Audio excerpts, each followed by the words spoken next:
Well, folks, there have been some major disruptions in the Hamas-Israel ceasefire, and President Trump has weighed in saying that all hell will break loose and going on to say that you're going to find out to Hamas. Trump is demanding that Hamas releases all hostages by Saturday at 12:01 a.m. Now, I'm expecting some retaliation at this point, and Hamas is claiming that Israel has violated the ceasefire at this point. But before we get into it, if you're new here, drop down below, hit that subscribe button, make sure that you never miss another video from us. So, the ceasefire between Israel, the Israelis, and Hamas is really at a tipping point right now. The war obviously started back on October 7th when Hamas committed a mass terrorist attack on 1,200 innocent Israelis and took hundreds hostage. Now, the U.S. has been trying to broker a ceasefire. The deal was made when it was imminent that President Trump would be inaugurated, and it was within days of President Trump becoming POTUS.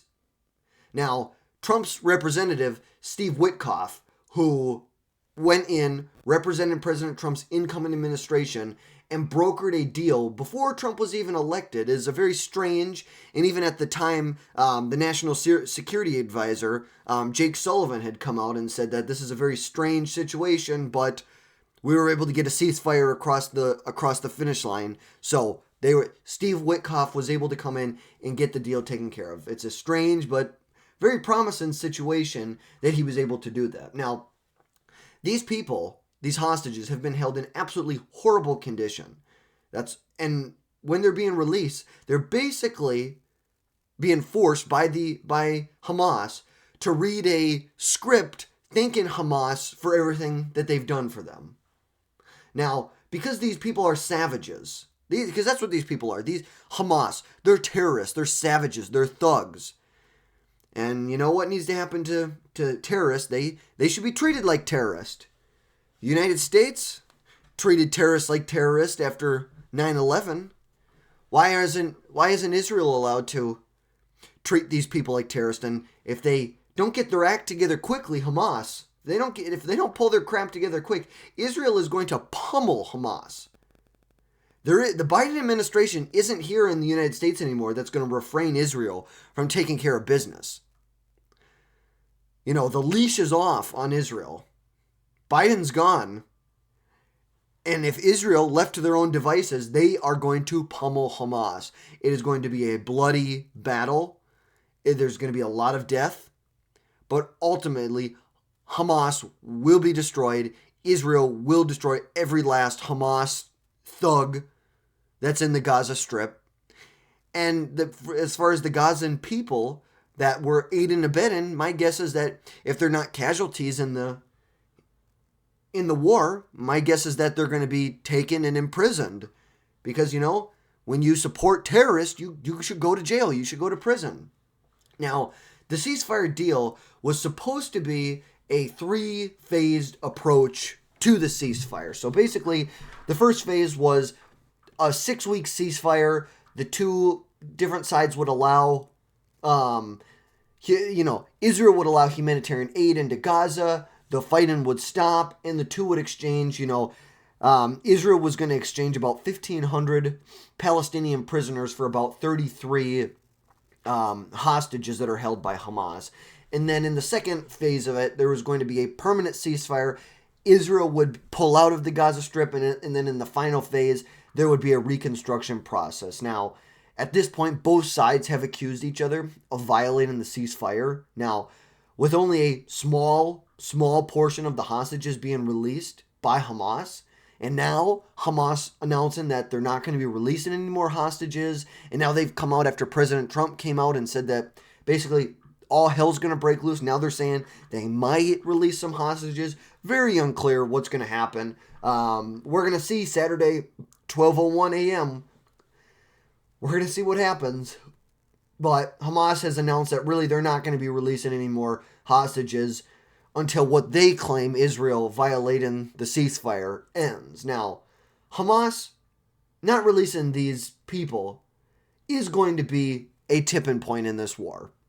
Hamas are terrorists, and not releasing these hostages, it is the tipping point.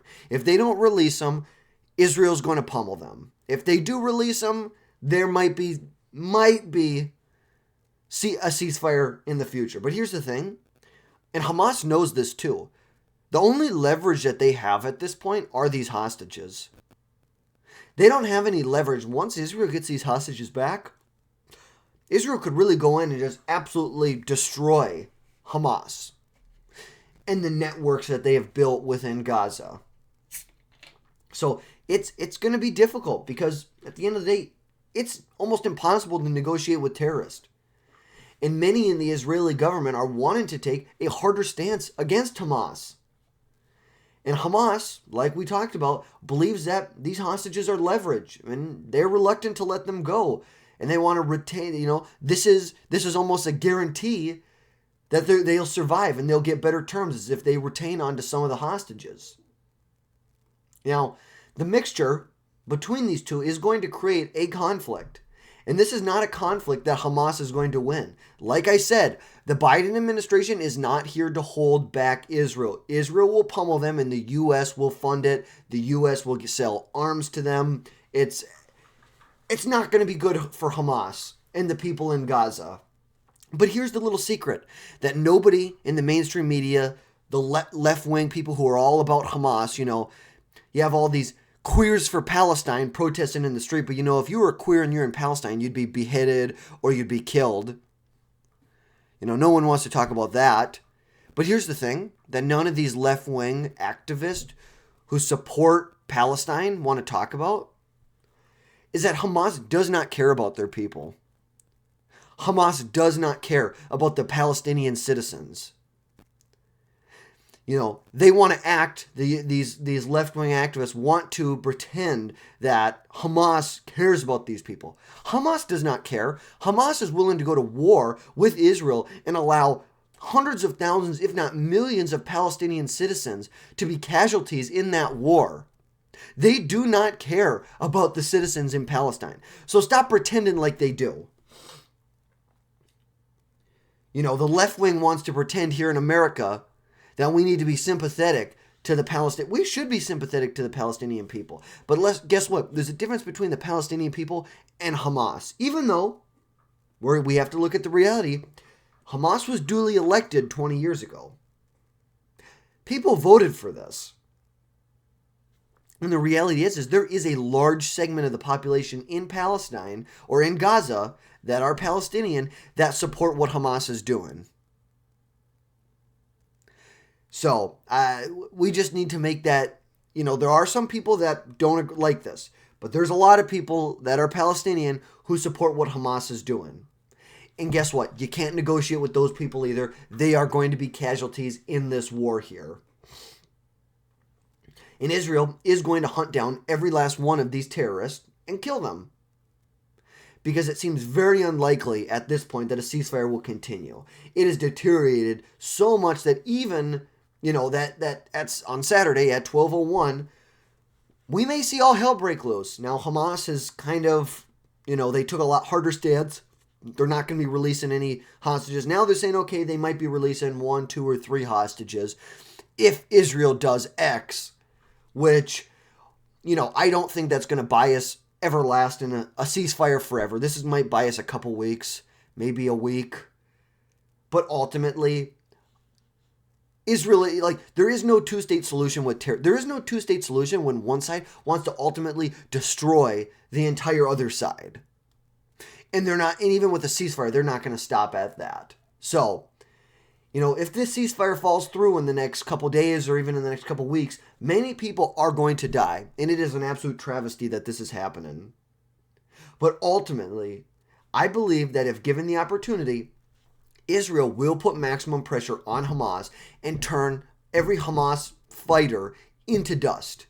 Because the reality is you cannot negotiate with terrorists. And that is what Hamas is. And unfortunately, many people in Gaza support Hamas and what they're doing. If President Trump gets his way, we could possibly see U.S. ownership in the Gaza Strip. I think that he's going to get a lot of blowback from other Arab states and from the United States. I think there's going to be some blowback from that. I see it as a very challenging idea that somehow the U.S. is going to take over. We're going to basically flatten all of Gaza. Once we get the people out, we're going to reconstruct it and build it into some haven for tourism, not terrorism, without any U.S. troops on the ground and without a dollar of U.S. taxpayers' money spent. I see that as a far-fetched idea, but this is how Trump negotiates. He negotiates by asking for the world up front, and then eventually he's going to negotiate down to what a realistic deal is going to be. So, I'm not very worried about it, but if that's a reality that could happen, I feel like there could be a decent amount of blowback from the United States and from other Arab nations. But it's going to be far-fetched regardless, just because no U.S. troops and dishing out money for it. We're going to see what happens. Ultimately, Israel's got the Iron Dome. That's something that could be used to defend the area, but we'll see what happens. We're still kind of a long ways away from that reconstruction process, because ultimately people want Trump to focus on making America great, not the Middle East. Now, if he's able to achieve that, what he says, then go for it, while also making America great at the same time. But I don't think it's something we should be using taxpayer dollars to do. If we're using taxpayer dollars, the focus needs to be on the United States. There was a recent CBS poll that came out that said that most Americans, 66% of Americans, believe Trump needs to do more to focus on lowering prices in America, which obviously, we've talked about this before. A lot of that's going to come through the reduction in energy prices, new permits for oil companies to drill. Obviously, there's a lot behind that. But if Trump's able to broker, and if the U.S. if Trump could get what he's saying, ownership without troops on the ground, without the U.S. putting a dime into it, great. I'm all about that. We can walk and chew gum at the same time. Like, it's not one or the other. We either make America great again, or if we take over Gaza, we're not. He still is doing a lot of things here in the United States to make America great again. For every one thing he's talking about over in the Middle East, he's talking about 10 things that he's doing here in the United States. So this could be an eventful weekend if Hamas continues to hold these hostages, not let them go, or even if they just release a few of these hostages. Israel is not going to hold back, and they will not be held back if given the opportunity to retaliate here.